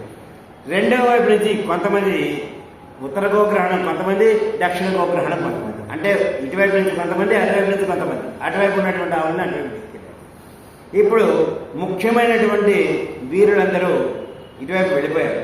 మొట్టమొదట యుద్ధానికి వెళ్ళిపోయారు. మరి రెండవసారి గోవుల్ని తీసుకురావాలంటే ఎవరున్నారు? ఎవరూ లేరు. ఎలాగా అని ఆలోచిస్తున్నారు ఆ రాజ్యంలో ఉన్నటువంటి వాళ్ళందరూ. అప్పుడు ఆ విరాటరాజు కొడుకు ఉత్తర కుమారుడు ఆయన అన్నాడు, నేనున్నానుగా, నేను చూస్తాను. సరే, మనకి సినిమాలో అతని యొక్క లక్షణాలన్నీ మనకు చెప్పారు. అతను నేనే స్వయంగా వెళ్తాను, కానీ నాకు రథం నడిపేటటువంటి వాడు లేడు అని చెప్పాడు. అంటే అప్పుడు ద్రౌపది చెప్పింది, నేను ఇదివరకు పాండవుల దగ్గర పనిచేసినప్పుడు ఇదిగో ఈయనున్నాడే మన అమ్మాయికి డ్యాన్స్ నేర్పుతున్నాడు, ఆయన ఒకప్పుడు రథం నడిపాడు, చాలా అద్భుతంగా నడిపాడు అర్జునుడికి. అందుచేత ఆయన తీసుకెళ్ళాడు. ఏమిటి ఆడా కాదు మగ కాదు ఆడా అని చెప్పేసి అన్నాడు అని అతని యొక్క ఉద్దేశం అలా ఉంది. ప్రతి వ్యక్తి మీద ఒక మంచి ఉద్దేశం చెడు ఉద్దేశం కూడా ఉంటుంది. అంచేత వీడు ఏమీ చేయలేడు, నాట్యాలు నేర్పుకోగలడు అని మాత్రమే అతనికి తెలిసినటువంటి జ్ఞానం. కాబట్టి వీడేం చేయలేడు అని చెప్పేసి అన్నాడు. అయినా సరే ఒక్కసారి ప్రయత్నం చేస్తున్నాడు. సరే అని చెప్పేసి ఎట్టకేలకు ఒప్పుకున్నాడు. ఒప్పుకుంటే ఆ తర్వాత జరిగినటువంటి కథ అంతా మనకి తెలిసినది కదా విషయం. అంచేత అందులోకి వెళ్తే ఇందులోకి మళ్ళీ పక్కకు వెళ్ళిపోతాం. అందుకని మళ్ళీ మనం పాత్రలోకి కనుక వస్తే నాంగళ్ అంటే ఏ కోరిక లేనటువంటి వారు, అంటే ఈ వ్రతం చేసేటటువంటి వాడు నాకు ఫలానా కోరిక ఉందని చెప్పేసి ఎప్పుడు కూడా కోరుకోకూడదు. ఎందుకు కోరుకోకూడదు?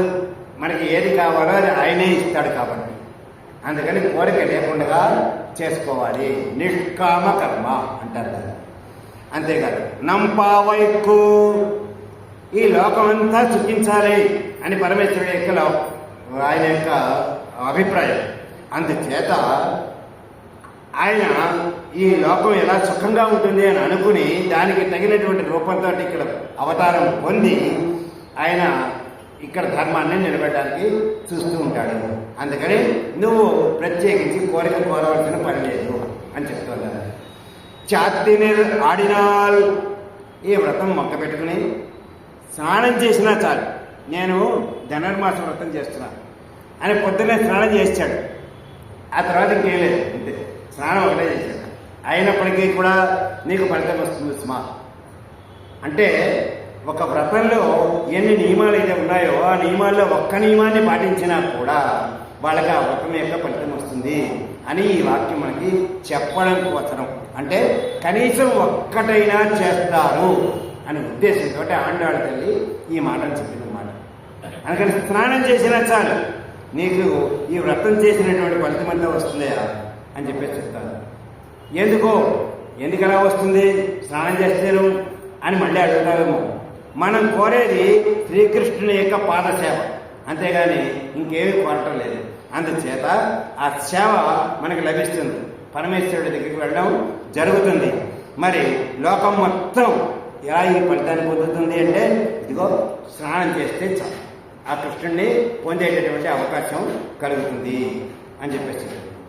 తేంగిన్రి నాడేళ్ళం ఆయన్నే గనక మనం పట్టుకోగలిగితే, ఆయన నామాన్ని గనక కీర్తించగలిగితే ఎట్టి పరిస్థితుల్లోనూ బాధలు ఉండవు. బాధలంటే ఏమిటి అన్నారు అంటే ఈ బాధలు 6 రకాలుగా ఉంటాయి. మొత్తం ఒక మనిషికి వచ్చేటటువంటి బాధలు 6 రకాలుగా ఉంటాయి. దాన్నే ఈతి బాధలు అని పేరు పెట్టారు, హెడ్డింగ్. ఇది బాహ్యంగా మనకి బాధలు ఎలా ఉంటాయంటే ఎలుకలు, చీలకలు, మిడతలు, అతివృష్టి, అనావృష్టి, అలాగే పరిపాలించేటటువంటి రాజు చాలా క్రూరుడై ఉండడం, ఇవన్నీ కూడా మనకి బాధలు కలిగించడానికి కారణాలు. అయితే లోపల నేనే స్వతంత్రుడిని అని అనుకోవడం కూడా ఒక బాధ. నన్ను మించిన వాడు ఎవడాడు, నేను చాలా గొప్పవాడిని అని అనుకోవడం కూడా ఒక రకమైనటువంటి బాధ కలగడానికి కారణం. అంతేకాదు ఈ దేహమే నేనంటే ఏమిటి, మనం వచ్చాం కదండి, కుర్చీ వేయలేదు అంటే మనం ఏమిటి ఇక్కడ, వాడు ఎంతమంది, ఒక్కడొస్తే మనం అని బహువచనంలో చెప్పుకోవడం ఒక రకమైనటువంటి అహంకారం. ఇది కూడా ఒక బాధకి కారణం. అంతేకాదు నా ప్రయత్నం నేను చేసుకోగలను, నా పని నేను చూసుకోగలను అని చెప్పడం కూడా ఒక రకమైనటువంటి బాధ. అంతేకాదు పరమాత్మ కాకుండా ఇతరులకు చెందినవాడిని నేను, ఆ పరమాత్మ ఏం చేస్తాడు, కనిపిస్తున్నారు కాబట్టి ఈయన సేవ చేస్తే ఈయన నాకు ఉపకారం చేస్తాడు తప్ప ఆ కనబడనటువంటి మాటలు రానటువంటి ఆ అమ్మకి మనం సేవ చేస్తే ఉపయోగం ఏమిటి అని దేవుడికి కాకుండా మామూలు మనుషుల్ని నమ్ముకోవడం, ఇది కూడా ఒక రకమైనటువంటి బాధ. అలా నమ్ముకునేది దేని వల్ల వస్తుంది అంటే మన యొక్క బుద్ధి వల్ల వస్తుంది. అలాంటి బుద్ధి ఉంటే వాడికి ఇది బాధ ఉన్నట్టే. అంతేకాదు శరీరానికి ఈ శరీరంతో బంధువులు. ఇప్పుడు నేను మాట్లాడుతున్నంతసేపు ఒక అన్నయ్య, అమ్మ, అక్క, చెల్లి, అలాగే స్నేహితుడు, శత్రువు అని బంధుత్వాలు ఉన్నాయి. ఇవే వీళ్ళందరే నా బంధువులు అని అనుకోవడం. మరి ఈ ప్రాణం ఉచ్ఛ్వాస నిశ్వాసాలు ఆగిపోతే వీళ్ళెవరైనా వీళ్ళు నావాడు అని అనుకుంటారా? ఎట్టి పరిస్థితుల్లోనూ అనుకో. ఎందుకు అనుకోరు అంటే ఇది ఆత్మకు సంబంధించినటువంటి విషయం, అందుకని అనుకో. ఆత్మ మాత్రమే ఈ శరీరానికి బంధువు. కాబట్టి ఆత్మని నమ్మకుండా ఈ శరీరానికి ఎవరైతే బంధువులు ఉన్నారో వాళ్ళందరినీ బంధువులుగా భావించడం ఒక ఈతి బాధల్లో ఒక బాధ అన్నమాట. అంతేకాదు విషయములను అనుభవించాలనేటటువంటి బుద్ధి. విషయం అంటే ఏమిటి? కోరిక. ఈయన ఒక అందమైనటువంటి పెన్నుతో రాసుకుంటున్నాను కూర్చుని. ఆ పెన్ను నేను తీసుకుంటే చాలా బాగుంది. ఆయన ఎప్పుడు పక్కన పెట్టి లోపలికి వెళ్తాడా అని చెప్పేసి అనుకుని అలా పక్కన పెట్టి లోపలికి వెళ్ళేటప్పటికల్లా ఆ పెన్ను గప్పుకుని తీసుకుని జేబులో పెట్టుకుని నేను అనుకుంటాను. ఈయన అనుకుంటాడు, ఇప్పుడే కదా ఇక్కడ పెట్టాను, కింద పడిపోయిందా, ఈ బల్ల అటు ఇటు ఇటు అటు జరిపి చూస్తాడు, ఏమీ లేదు, కనపడలేదు. ఇలాంటి బుద్ధి పుట్టడం కూడా ఒక రకమైనటువంటి బాధ పొందడానికి కారణం. అంచేత విషయములను అనుభవించాలనేటటువంటి బుద్ధి మనకి కలగడం, ఇవన్నీ కూడా ఈతి బాధలు అని చెప్పేసి చెప్తాడు. పరమేశ్వరుడికి దగ్గరైతే ఇలాంటి బాధలు ఏవి కూడా మన దగ్గరికి రావు అని చెప్పేసి చెప్తోంది అంటాడు తల్లి. తింగళ్ ముమ్మారి పెయ్యదు, నెలకి 3 సార్లు వర్షాలు కురుస్తాయి, పంటలు బాగా పండుతాయి అని చెప్తారు. దేనివల్ల? పరమేశ్వరుడిని మనం కీర్తించడం వల్ల, పరమేశ్వరుడు మనకి దగ్గర అవ్వడం వల్ల. ఏమిటా 3 వానలు ఎక్కడ పడాలి అంటే మామూలుగా మనకి ఉండేటటువంటి స్థలంలో ఏవైనా మొక్కలుంటే వాటి మీద నీళ్లు కనుక వర్షం కనుక పడితే చక్కగా ఆ మొక్కలన్నీ పెరుగుతాయి. కానీ బయట కాదు పడవలసింది, మనలో పడాలి, లోపల పడాలి. లోపల ఎలా పడాలి అంటే లోపల ఉండేటటువంటి వర్షం ఏమిటి అంటే మహాపురుషుల యొక్క ఉపదేశాలు. ఆ ఉపదేశాలు మనం ఎప్పుడైనా వింటే ఓహో ఇది చేయకూడదు, ఇది చెయ్యాలి, కాబట్టి ఫలానా అని చెప్పారు కదా. ఇవాళ చూడండి, చాకలి కోటేశ్వరరావు గారి ఉపన్యాసం వల్ల ఎంతో మంది భక్తి మార్గంలోకి వచ్చారు. అంతకు ముందర ఇంతమంది లేదు. అంటే కేవలం ఆయన్ని పొగుడుతున్నాను అనుకోవచ్చు, కేవలం ఒక కారణం మనం ఉదాహరణగా తీసుకోవడానికి. అలాగా ప్రవచనకర్తలు ఏదైనా ఓ మంచి విషయం చెప్తే ఆ విషయాన్ని పాటిస్తున్నారు అందరూ కూడా. ఒక స్వామీజీ వచ్చారు, ఆయన ఏదో చెప్పారు, దీనివల్ల మీకు ఈ లాభం కలుగుతుందన్నారు. వెంటనే ఆ చెప్పినటువంటి ఉపదేశాన్ని మనం పాటించాము. ఈ విధంగా అప్పుడు ఆ స్వామీజీ మనకి మహాపురుషుడే కదా, మన జీవితం బాగుపడింది కదా. అంచేత మహాపురుషుల యొక్క ఉపదేశాలు ఒకప్పుడు పెద్ద వాన, ఎందుకంటే మన లోపల కురిసిందండి వాన. అంటే ఒక్కొక్క ఉపన్యాసం ఒక్కొక్కసారి ఒక్కొక్క ప్రయోజనాన్ని ఇస్తుంది. ఒక్కొక్క ఉపన్యాసం అనేక ప్రయోజనాన్ని కూడా ఇస్తుంది. ఎలాగా అంటే ఇవాళ విన్నాం, మళ్ళీ రేపు కూడా విన్నాం. ఇవాళ విన్న తర్వాత ఒక రకమైనటువంటి అభిప్రాయం కలిగింది, రేపు వింటే మరొక రకమైనటువంటి అభిప్రాయం కలిగింది. అంటే శ్రవణం వల్ల కూడా మనకి అనేకమైనటువంటి ఉపయోగాలు కనిపించాయి. అందుచేత మహాపురుషుల యొక్క ఉపదేశాలు వినడం వల్ల మనకి లోపల వర్షం పడి మన యొక్క బుద్ధి మంచి వైపుకి మళ్ళుతుంది అని చెప్పేసి చెప్తారు. అందుకని వాన బయట కాదు పడవలసింది, లోపల పడాలి అని చెప్తోంది అండాడు తల్లి. ఇంకా ఓంగు పెరుం జన్నల్ అని కలువలు తామరలు ఏపుగా పెరుగుతాయి అని. అంచేత ఎక్కడైతే నీళ్లు ఉంటాయో అక్కడ ఈ కలువ పువ్వులు విచ్చుకోవడం, విచ్చుకున్నటువంటి పువ్వు చూసేటప్పటికల్లా మనకు కూడా మంచి ఆనందం కలుగుతుంది. ఆ సరస్సు చూస్తే దాని అందం వేరు, మొగ్గలుగా ఉన్నటువంటి సరస్సు చూస్తే ఉన్న ఆనందం వేరు. అలాగే ఊడు కయల్ ఉగడ, ఆ నీటిలో బలమైనటువంటి చేపలు తిరుగుతూ ఉంటాయి. ఆ నీటిలో పూంగువడై పోదెల్ పోరిపండు కణ్ పొడుప్ప, అందమైనటువంటి పుష్పాలు ఉంటాయి. కేవలం కలువ పూలు తామర పూలే కాదు, ఇతరమైనటువంటి పుష్పాలు కూడా ఉంటుంటాయి మనకి. అంచేత ఆ పుష్పాలు ఎప్పుడైతే వచ్చాయో వాటిలో ఉండేటటువంటి సుగంధాన్ని పీలుస్తూ ఎక్కడో ఉన్నటువంటి తుమ్మిదలు వచ్చి అందులో ఉన్నటువంటి మకరందాన్ని పీలుస్తూ ఆహా నా జీవితం ఎంత మంచిదో కదా, నాకు ఇవాళ ఎంత మంచి ఆహారం లభించిందో కదా అని చెప్పేసి మైమరిచిపోయి అందులో ఉండేటటువంటి మకరందాన్ని తాకుతూ ఉంటాయి అవి. అంచేత అలా మత్తులో నిద్రపోతూ ఉంటాయి అని చెప్పేసి చెప్పాడు.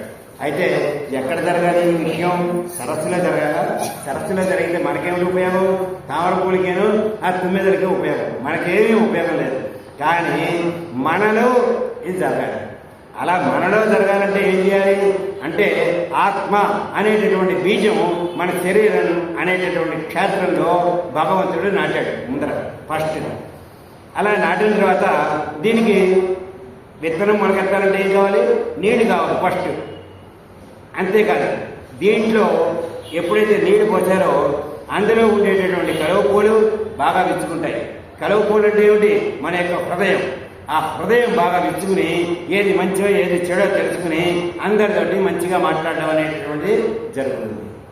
అందుచేత హృదయంలో మనలో ఇది జరగాలి సుమా అని చెప్పేసి చెప్తున్నాడు. అలాగే ఎప్పుడైతే తామర పువ్వు విచ్చుకుందో దాంట్లో తుమ్మెదలు వచ్చి వాళ్తాయి.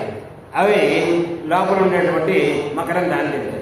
అంటే మరి మనస్సులో ఉన్నటువంటి కలువ పూల్లో మకరందం ఎక్కడి నుంచి వస్తుంది?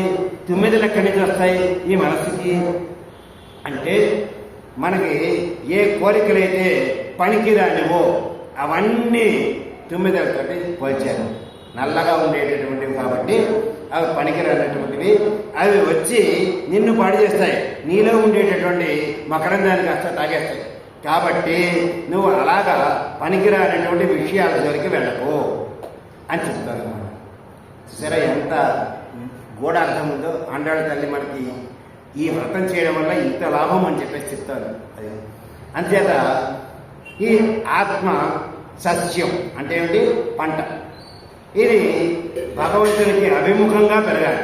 భగవంతుడు మనం ఏం చేస్తాం? ఎక్కడైతే భగవంతుడు దేవాలయం ఉంటుందో అక్కడికి వెళ్ళి ఆ దేవుడి దగ్గరికి వెళ్ళి దండం పెట్టుకుని, అమ్మా ఇవాళ నీ యొక్క దర్శనం చేసుకోవడానికి నాకు అవకాశం ఇచ్చావు, నా జీవితం చాలా బాగుపడింది అని చెప్పేసి చెప్తాను. అలాగా భగవంతుడికి అభిముఖంగా పెరగాలి ఈ సత్యం, ఆత్మ అనేటటువంటి సత్యం. అలా పెరిగితే దాని లోపల సంతతము ఎప్పుడు ఆ హృదయ గమనంలో ఉండేటటువంటి భగవంతుడు ఎలాంటి భగవంతుడు ఉండాలి? లక్ష్మీదేవితో కూడినటువంటి వాడు అయి ఉండాలి. అంతేగాని కేవలం విష్ణుమూర్తి అక్కడ వస్తే పనికిరాదు. లక్ష్మీనారాయణ ఇద్దరు వచ్చి ఆ లోపల ఉండాలంటే మనం ఏం చేయాలి? మంచి ఆలోచనలు మాత్రమే చేయాలి. ఎదుటి వ్యక్తితోటి మంచిగా మాట్లాడడం చేయాలి. నిన్నటి పాత్రలో ఏమో చెప్పింది? మేము పుల్ల విరిచేటటువంటి మాటలు మాట్లాడడం, ఎదుటి వ్యక్తికి కష్టపెట్టేటటువంటి మాటలు మాట్లాడడం అని చెప్పేసి చెప్పింది నిన్న పాత్రలో. అలాంటివి వదిలిపెట్టేస్తున్నాం కాబట్టి పరమేశ్వరుడు వచ్చి ఉండడానికి చాలా ఆనందంగా వచ్చి కూర్చుంటాడు అని చెప్పేసి చెప్పాడు. అందుచేత మన లోపల కనుక ఈ మార్పు కలిగితే పరమేశ్వరుడు తనంతట తానుగానే మనం వెతుక్కోక్కలేదు, ఆయనే మనం వెతుక్కుంటూ వస్తాడు అని ఆండాళ్ళ తల్లి మనకు చెప్తోంది.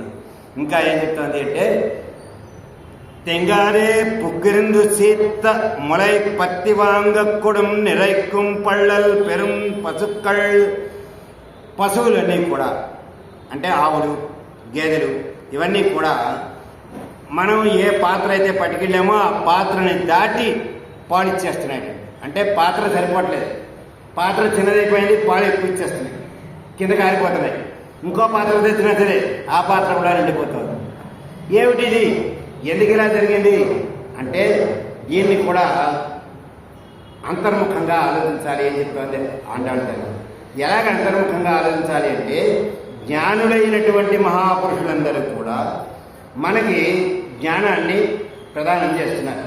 అంటే ఇదిగో ఈ పని ఇలా చేసుకోండి, దీనివల్ల ఇది లాభం ఉంది, ఇలా చేస్తే ఈ నష్టం ఉంది, అందుకని ఆ పనులు చేయకండి, ఈ పనులు చేయండి అని చెప్పేసి చెప్తున్నారు మహాపురుషులందరూ కూడా. ఎప్పుడైతే అలా చేస్తున్నారో అలాంటి వాళ్ళు ఇక్కడ ఉండేటటువంటి గోవులతో సమానం అన్నమాట. ఇక్కడ గోవులు అంటే డైరెక్ట్గా కనిపించేటటువంటి ఆవులు మాత్రం కాదు. ఆండాళ్ళ తల్లి చెప్తున్నటువంటిది మహాపురుషుల గురించి చెప్తారు. వాళ్ళు ఏం చేస్తున్నారు? మనకి ఎంత కావాలో అంతే ఇవ్వటం లేదు, కావలసిన దానికంటే ఎక్కువ జ్ఞానాన్ని మనకి ఇస్తున్నారు. ఇస్తుంటే ఆ జ్ఞానంలో కొంత మాత్రమే మనం ఉపయోగించుకుంటున్నాం. అదే ఇక్కడ చెప్పబోతున్నటువంటి విషయం అన్నమాట. అందుకని ఆ ఆవులు ఏం చేస్తాయి? అవి గడ్డి తిని మనకి ఉపయోగపడేటటువంటి పాలిస్తున్నాయి. మహాపురుషులు ఏం చేస్తున్నారు? అతి కర్కశమైనటువంటిది, కఠినమైనటువంటిది అయినటువంటి గ్రంథాలన్నీ చదివి అందులో ఉన్నటువంటి సారాన్ని పిండి మనకి పంచిపెడుతున్నారు. అదనమాట. అందుచేత ఇక్కడ ఆవులు అంటే మహాపురుషులే కానీ ఆవులు మాత్రం కాదు. అందుచేత ఆ మహాజ్ఞానులు చెప్పినటువంటి మాటల్ని మనం జాగ్రత్తగా వినాలి అని ఆండాళ్ళ తల్లి మనకు చెప్తానమాట. కాబట్టి ఆండాళ్ళ తల్లి మనకి ఎన్ని విషయాలు ఈ పాత్రలో చెప్పిందో చూశారు కదా. ఈ వ్రతం ఎలా చేయాలో, చేస్తే లాభం ఏమిటో చెప్పింది. చెప్పకుండా చెప్పింది, అన్యాపదేశంగా చెప్పింది. అంటే వేరే చూపిస్తుంది, అసలైనటువంటిది మనం ఆలోచించేలా చేస్తాం. ఆవులు ఎలా పాలించేస్తాయా అని ఒక్కసారి ఆలోచిస్తే తప్ప ఈ ఉద్దేశం మనకు కనబడుతుంది. అదే ఆండాళ్ళ తల్లి యొక్క గొప్పతనం. ఎందుకు ఆవిడ అలా చెప్పగలిగింది అంటే, ఆమె కూడా ఆళ్వారంలో 12 మంది ఆళ్వారంలో ఈమె ఒక్కటే స్త్రీ, మిగిలిన 11 మంది పురుషులు. ఈమె యొక్క తండ్రి కూడా ఒక ఆడవారే, విష్ణుచిత్తుడు కూడా. కాబట్టి ఆమె స్వయంగా ఎక్కడా కూడా గర్భకోశాన్ని, గర్భనరకం అనుభవించామని పుట్టలేదు. తులసి కోటలో ఆమె దొరికింది. కాబట్టి ఆమెకి అంతటి జ్ఞానం ఉంది. సీతాదేవికి ఈమెకి అంతటి జ్ఞానం ఉంది. మహాలక్ష్మీదేవి ఎప్పుడు కూడా గర్భనరకం అనుభవించను అని చెప్పింది. అలాగే మహాలక్ష్మి యొక్క అవతారం కాబట్టి ఇంత వివరంగా మనకి చెప్పగలుగుతుంది. కాబట్టి చివరి పదం ఏమని చెప్తుంది? నీంగాద చెల్వం నిరైండు. మనకి కావలసినటువంటి ధనము, సంపదలు ఆ పరమేశ్వరుడిని కనుక దగ్గరికి వెళ్ళినట్లయితే సమకూడతాయి. ఇదిగో దగ్గరికి ఎలా వెళ్ళాలి? పైన చెప్పినటువంటి విధానాలన్నీ కూడా పాటించాలి అని చెప్తారు. ఎప్పుడైతే ఆ పై వాటిల్లో పాటిస్తారో మీరు దగ్గరికి వెళ్ళడం చాలా సులువైపోతుంది. మొట్టమొదటి పాత్రలో ఏం చెప్పింది? మొదటి లైన్లో మార్గతింగళ్, భగవంతుడిని చేరడానికి అనేకమైన మార్గాలు ఉన్నాయి. నువ్వు అనుకున్నటువంటి మార్గాలు కావు, ఆయన దగ్గరికి తీసుకెళ్ళాలి అని చెప్పింది మొదటి పాత్రలో. అందుచేత నువ్వు కనుక ఇలా ఆచరిస్తే ఆయన దగ్గరికి తీసుకెళ్తాడు అని. మనందరికీ నమ్మకం కుదురుతోంది కదా. మూడవ పాత్రలో మనందరినీ ఆవిడ వైపుకి ఆకట్టేసుకుంటాం. ఇది మూడవ పాత్ర యొక్క వివరణ. రేపటి రోజుని 4వ పాత్ర చెప్పుకుందాం. స్వస్తి ప్రజాభ్య పరిపాలయంతాం న్యాయేన మార్గేణ మహిమహీషా గోబ్రాహ్మణేభ్యః శుభమస్తు నిత్యం. లోకాః సమస్తాః సుఖినో భవంతు.